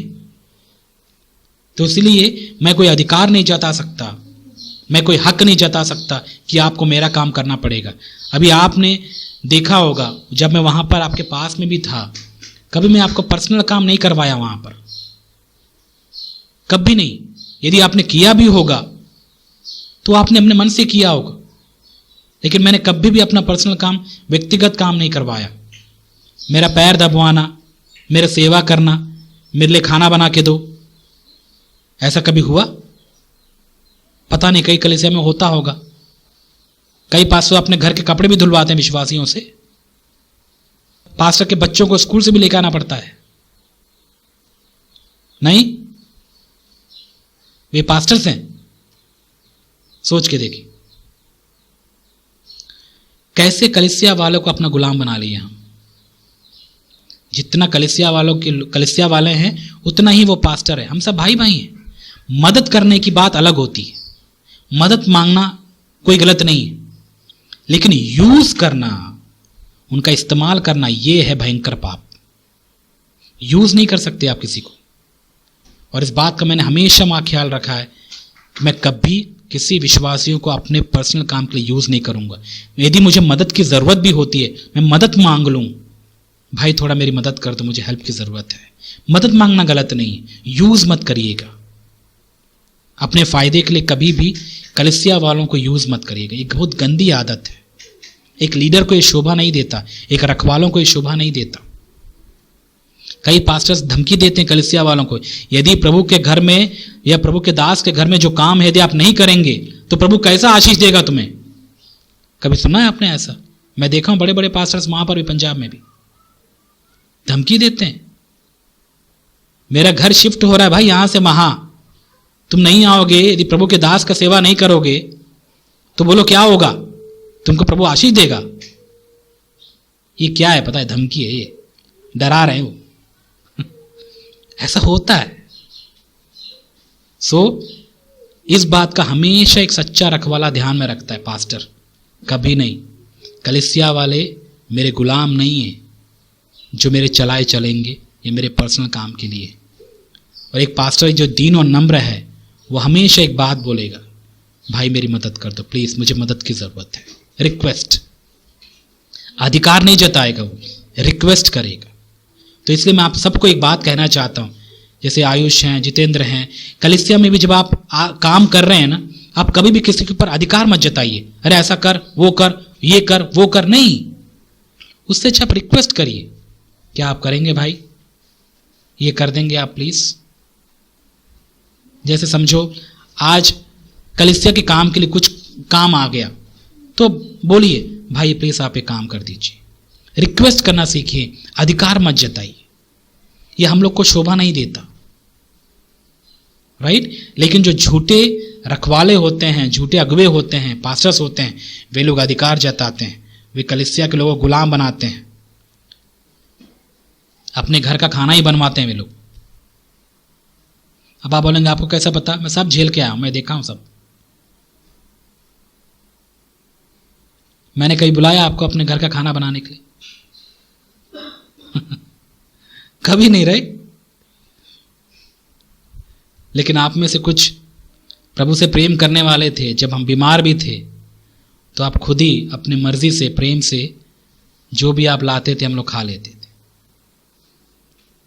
लेकिन हमने कभी आपको जबरदस्ती से आओ सेवा नहीं करोगे तो आपको श्राप आएगा, आपको प्रभु आशीष नहीं देगा, ऐसा धमकियां दे देकर आपको नहीं बुलाया हम भी। तो ये बातें क्यों बता रहा हूं मैं आपको? हमको सीखना है प्रभु की। जब हम सेवा करने के लिए सोचते भी हैं तो हमको ये बातें ध्यान में रखना है। हम किसी को अपना गुलाम नहीं बना सकते। देखिए यहां पर क्या लिखा है, अधिकार ना जताओ वरन झुंड के लिए आदर्श बनो। आदर्श मतलब पता क्या होता है? मतलब उनको करके दिखाओ। और पता है, यदि मुझे कुछ करवाना होता है, यहां तक कि घर में भी, तो पहले मैं खुद कर लेता हूं उसको। करने के बाद में तब मैं जाकर बोलता हूं अब तुम करो, तुम्हारा टाइम आया। यदि मैं खुद ना करूं तो मुझे हिम्मत भी नहीं आता करवाने का। यदि मैं घर में किसी से काम भी करवाता हूं तो पहले मैं उनको नहीं बोलता, पहले मैं खुद जाकर वहां करूंगा, करते करते बोलूंगा मैं कर रहा हूं तुम भी करो। ये होता है एक लीडर की क्वालिटी। लीडर वहां आराम से चेयर में बैठ के, मालिक जैसा बैठ के, और अपने लोगों को वो काम करवाते रहेगा, ऐसा नहीं होता। ऐसा हो ही नहीं सकता। वो भी कुछ ना कुछ काम करेगा ही करेगा। ऐसा नहीं है कि वो आराम से सोया हुआ है, रेस्ट कर रहा है और बाकी सारे चर्च में लोग लगे हुए हैं काम करने के लिए। नहीं, इसीलिए मैं चाहता हूं आप में से कोई भी आलसी ना हो। और यदि काम नहीं करते हैं तो आप सजेशन भी मत देना। ये सबसे बड़ी, एक बहुत बड़ी बीमारी है। सजेशन देने वाले लोग आजकल भाई हर जगह मिलेंगे, एडवाइस देने वाले। नहीं, बच्चा बच्चा एडवाइस देता है, गवार भी एडवाइस देता है आजकल, ऐसा कर वैसा कर, खुद कुछ नहीं करेंगे। तो इसलिए जो ऐसी फालतू के एडवाइस देने वाले जो होते हैं, जो खुद कुछ नहीं करते हैं, आप उनसे बिल्कुल एडवाइस मत लीजिएगा। वो उनको कुछ काम धाम नहीं होता, इसलिए वो एडवाइस देते रहते हैं बस। लेकिन जो खुद करता हो और करते हुए यदि आपको कोई एडवाइस दे रहा है, उनसे एडवाइस लीजिए। गांव में भरे पड़े होते हैं, मैं देखा हूं यहां पर बहुत से लोग हैं ऐसा, बस सजेशन देते रहेंगे, एडवाइस देते रहेंगे वे लोग, बहुत ज्यादा, खुद कुछ नहीं करते। और मैं भी एक बात हमेशा ध्यान में रखता हूं, जैसे यदि मैं काम नहीं कर रहा हूं, यदि मैं काम में इन्वॉल्व नहीं हूं, तो मैं एडवाइस भी नहीं देना चाहता, क्योंकि वो लेगा ही नहीं, राइट। तो मैं क्यों बता रहा हूं आपको ये बातें? इसी बात को बताने के लिए आदर्श बनिए आप। यदि आप चाहते हैं कि कलीसिया के लोग कुछ करें प्रभु के लिए, पहले आप खुद करिए। यदि आप चाहते हैं कि कलीसिया के लोग सुसमाचार सुनाएं, तो पहले एक लीडर को पहले सुसमाचार सुनाना सीखना है, और लीडर को पहले सुसमाचार सुनाना है। यदि आप चाहते हैं कि कलीसिया के लोग प्रार्थना करें, तो पहले लीडर को प्रार्थना करना है। यदि आप चाहते हैं कलीसिया के लोग शिक्षा देना सीखें, तो पहले कलीसिया के पास्टर को ये काम करना है। यदि आप चाहते हैं कलीसिया के लोग चर्च की साफ सफाई करें, तो पहले पास्टर को खुद करना है वो, तब उनको देखकर वो लोग सीखेंगे। और ये बातें हम सब के लिए, विशेष करके माता पिता आप भी हैं। आप जो काम नहीं कर सकते हो बच्चों को मत करवाइए, आप खुद करके देखिए, आपसे हो पाता है वही करवाइए फिर, नहीं तो बच्चों के ऊपर बोझ आता है कई बार। आप देख के देखिए, आपसे हो पाता है, आप कर पाते हैं, तो ही आप उन कामों को करवाए। ये होता है आदर्श बनना, लोगों के लिए रोल मॉडल बनना। जिस रास्ते पर आप चल रहे हैं, आप पहले आगे चलिए, उसमें आप करते रहेंगे तो जो पीछे चलने वाले हैं वो खुद ही समझ जाएंगे ऐसा करना होता है हमें भी। वो देखते देखते आराम से वो सीख जाएगा। पता है, एक अच्छा उदाहरण मैं आपको देना चाहता हूं। यहां पर अभी यहां आने के बाद में हमने यहां मुर्गियां पाला है, पता है, वहां कभी हो नहीं पाया ऐसा, सिटी में हो नहीं पाया। लेकिन यहां आने के बाद में, या किसी एक विश्वासी ने या फिर हमसे प्रेम रखने वाले व्यक्ति ने एक मुर्गी हमको दे दिया, बोला पास्टर जी आप रखिए इसको, अच्छा है। तो उस मुर्गी को रखने के बाद में अभी उसके 7 चूजे हैं। सुबह 6 बजे मुर्गी उड़ जाता है, अपने सारे चूजों को लेकर जाता है। वो आगे आगे जाता है, चूजे उसके पीछे पीछे भागते जाते हैं। और पूरा आसपास जहाँ जहाँ घास है, मिट्टी है, वहाँ पर देखा है हमने, जो मुर्गी है पूरा खोजता है दाने, या फिर खुद वो मेहनत करता है। और मैंने कुछ दिन के बाद देखा है चूजे भी सेम उसी को कॉपी करते रहते हैं। जैसे मुर्गी अपने पैरों से मिट्टी को खरोचती है और वहां से वो दाना खाती है, खिलाती है, वही चीज जो चूजे भी हैं वो भी वो करते रहते हैं, सेम सेम। तो उनको देखकर हमको बहुत कुछ सीखने को मिलता है। ऐसा ही होता है एक पास्टर की जिम्मेदारी भी, माँ बाप की जिम्मेदारी भी। माँ बाप जो हैं वो मुर्गी पता है कर क्या रही है, अपने बच्चों को ट्रेंड कर रही है कैसे जीना है इस संसार में, कैसे दाने ढूंढना है, कैसे खाना बटोरना है। वो खुद कर रही है और बच्चे खुद उसको देख देख के सीख रहे हैं और हमेशा उसकी रखवाली करते रहती है। कितना बड़ा लेसन देखिए, जानवरों से हम सीख सकते हैं, क्योंकि उन जानवरों में भी परमेश्वर की बुद्धि पूरी सृष्टि में है। ऐसा हम बाइबल में पढ़ते हैं, परमेश्वर की बुद्धि। जब हम सृष्टि देखते हैं, सृष्टि की बातों को देखते हैं, वहां हमको परमेश्वर की बुद्धि समझ में आती है। हम कम से कम इंसान हैं, हम जानवरों से भी ये बातें सीख सकते हैं। और यही बात तो नीति वचन में लिखा, चींटियों को देखकर सीखो। कम से कम दिन भर देखो काम करती हैं, और जब कुछ ऐसा समय आ जाता है जब काम नहीं किया जा सकता, तब वो खुशी से घर में आराम से बैठ के वे लोग खाती हैं। चींटियां आलसी नहीं होती, समय का वे लोग वेट नहीं करते हैं, जब समय है तभी वो सारा काम करती हैं। तो इन बातों से भी हम बहुत कुछ सीख सकते हैं, और प्रभु सिखाते भी हैं। तो मैं क्या कहना चाहता हूं आपको कि जैसे मैंने मुर्गी का उदाहरण दिया, वो खुद करता है, और वो जब करता है तो उनके बच्चे जो हो देख कर वे लोग सीख जाते हैं। यही होता है लीडरशिप। और यदि ये एक व्यक्ति लीडर है, चर्च का रखवाला है, तो पहले वो खुद करे, और जब वो करता हुआ देखेगा, कौन? विश्वासी देखेंगे, जब वे भी करना सीखेंगे। और जब मैं प्रार्थना करूंगा तभी आप प्रार्थना करना सीखेंगे देखकर। तो ये होता है एक लीडर, जो एक सच्चा एक रखवाला होता है चर्च में, ऐसा होने वाला। तो जो लीडर बनना चाहते हैं, आप इस बात को याद रखिएगा, आप अच्छे लीडर बन सकते हैं, पहले आप खुद प्रैक्टिकली करिए उस बात को। कई बार आपको सजेशन देने की जरूरत नहीं पड़ती। हाँ, कई बार होता है बहुत सारे डम या डल लोग होते हैं जिनको बार बार बताना पड़ता है, लेकिन एक समझदार को बताने की जरूरत नहीं पड़ती है। आप खुद करके दिखा देंगे, वो समझ जाता है मुझे करना है ऐसा। ऐसे ये होते हैं एक सच्चे रखवाले के गुण। और पता है, ऐसे रखवालों को परमेश्वर छोड़ता नहीं है। आपको लगता है प्रभु ऐसे ही छोड़ देगा, इनको प्रतिफल मिलेगा? क्या लगता है आपको? देखिए आगे 4 पद में, जब प्रधान रखवाला प्रकट होगा तो तुम्हें महिमा का मुकुट दिया जाएगा जो मुरझाने का नहीं है। ये उनका प्रतिफल है। अनंत काल के लिए परमेश्वर उनको महिमा देगा, वे मुरझाएंगे नहीं। ऐसा मुकुट जो महिमा का मुकुट होगा, ग्लोरी, मुरझाने का नहीं है। मतलब ये उनका प्रतिफल है। इसलिए जो प्रभु की सेवा कर रहे हैं उनके लिए बहुत बड़ा प्रतिफल है। जो ईमानदारी से जो गुण अभी हमने ये पढ़े, इन गुणों में लद कर वे लोग जो सेवा कर रहे हैं, उनके लिए परमेश्वर की तरफ से बहुत बड़ा प्रतिफल है। इसी आशा से ही हमें जो रखवाले हैं, जो पास्टर से हमें सेवा करना चाहिए, क्योंकि प्रभु की ओर से महिमा का मुकुट यानी महिमा हमको प्राप्त होने वाला है, जो अनंत काल का होगा। जब तक हम प्रभु के साथ हैं अनंत काल तक, तब तक ये महिमा हमारी बनी रहेगी। इस संसार का कैसा होता है पता? प्रतिफल आज है, जब तक आदमी जीवित है, मर जाएगा उसके बाद खत्म, सब भूल जाते हैं। लेकिन प्रभु के सेवकों को कोई नहीं भूलेगा। स्वर्ग में कभी भी प्रभु के सेवकों को भुलाया नहीं जाएगा, हमेशा ये महिमामय रहेंगे।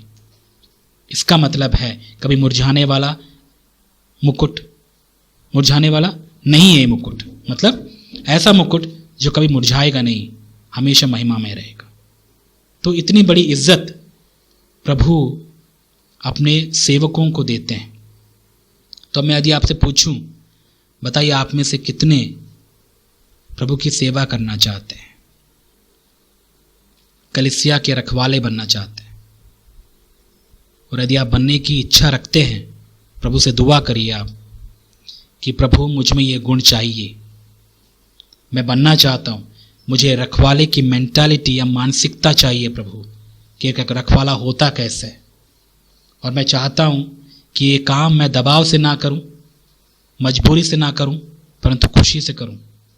और मैं चाहता हूँ ये काम मैं कलीसिया को लूटने के लिए या अपना फ़ायदा ढूंढने के लिए या कमाने के लिए नहीं करना चाहता, परंतु ये मैं आपको देखकर आपकी खुशी के लिए उत्साह के साथ करना चाहता हूँ।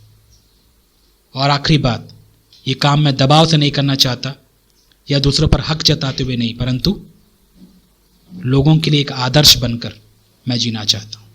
यदि आप ऐसी इच्छा रखते हैं तो याद रखिएगा आपके लिए बड़ा प्रतिफल है।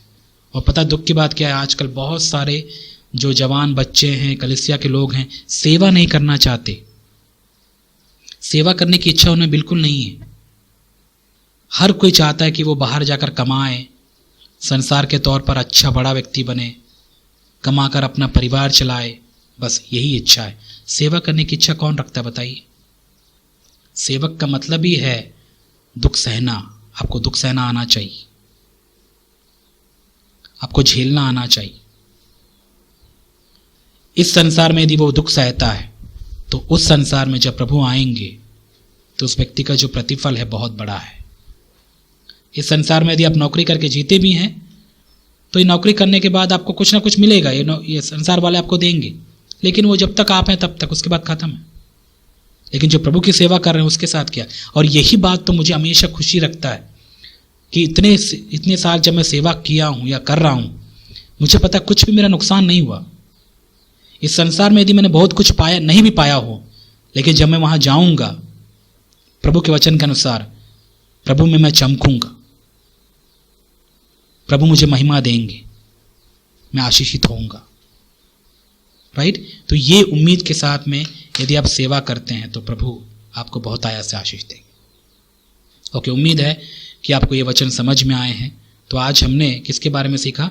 एक आदर्श कलीसिया के रखवाले कैसे होते हैं और कैसा होना चाहिए, उनके बारे में हमने सीखा। प्रभु आपको इन वचनों के द्वारा आशीषित करें। आमीन। आइए प्रार्थना करते हैं। हमारे जीवित परमेश्वर पिता, हम आपको धन्यवाद देते हैं आज जो वचन हमने सुना रखवालों के बारे में, पास्टरों के बारे में, कलीसिया में देखरेख करने वालों के बारे में कि उन्हें कैसा होना चाहिए। और हमने बातें सीखी हैं परमेश्वर कि आपके रखवाले या फिर चर्च के जो आपके रखवाले हैं कलीसिया के, उनमें पहली बात तो मानसिकता हो, वे इस बात को जाने कि वे चर्च के रखवाले हैं, नाश करने वाले नहीं। और वे ये काम दबाव से ना करें परंतु खुशी से करें। वे कलीसिया को लूटने के लिए नहीं, कलीसिया से फ़ायदा उठाने के लिए नहीं, परंतु कलीसिया की सेवा करने के लिए वहाँ पर रखे गए हैं। प्रभु, ये सारे जो आज हमने गुण पढ़े हैं, इन बातों में आप हमें बढ़ाइए। और विशेष करके मैं दुआ करना चाहूँगा, यदि हमारी कलीसिया से भाई या बहन सेवा के लिए तैयार होते हैं तो उन्हें इन्हीं गुणों में मजबूत कीजिए ताकि वे आपकी सेवा कर पाएं। और आपस में हम भी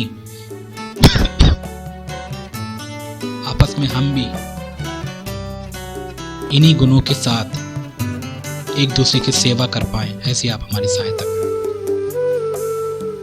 धन्यवाद देते प्रभु, आपने हमारी प्रार्थना सुनी।